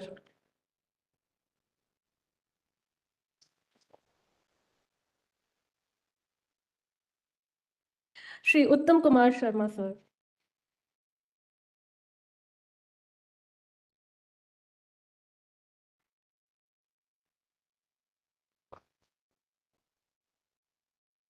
Miss Kalpana Kumari, ma'am.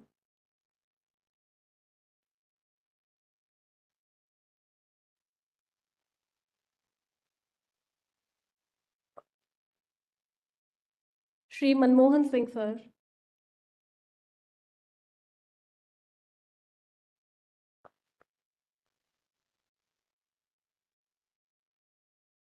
Shri Milind Thatte, sir.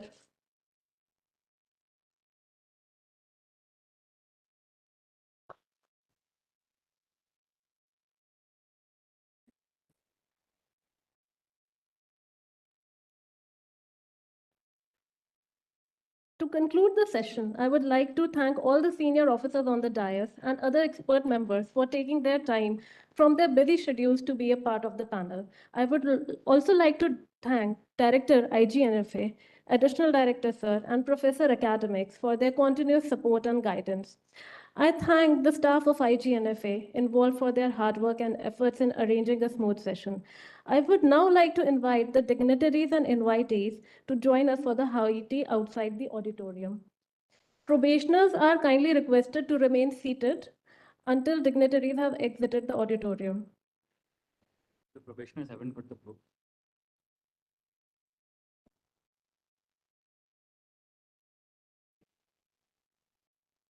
But I would like to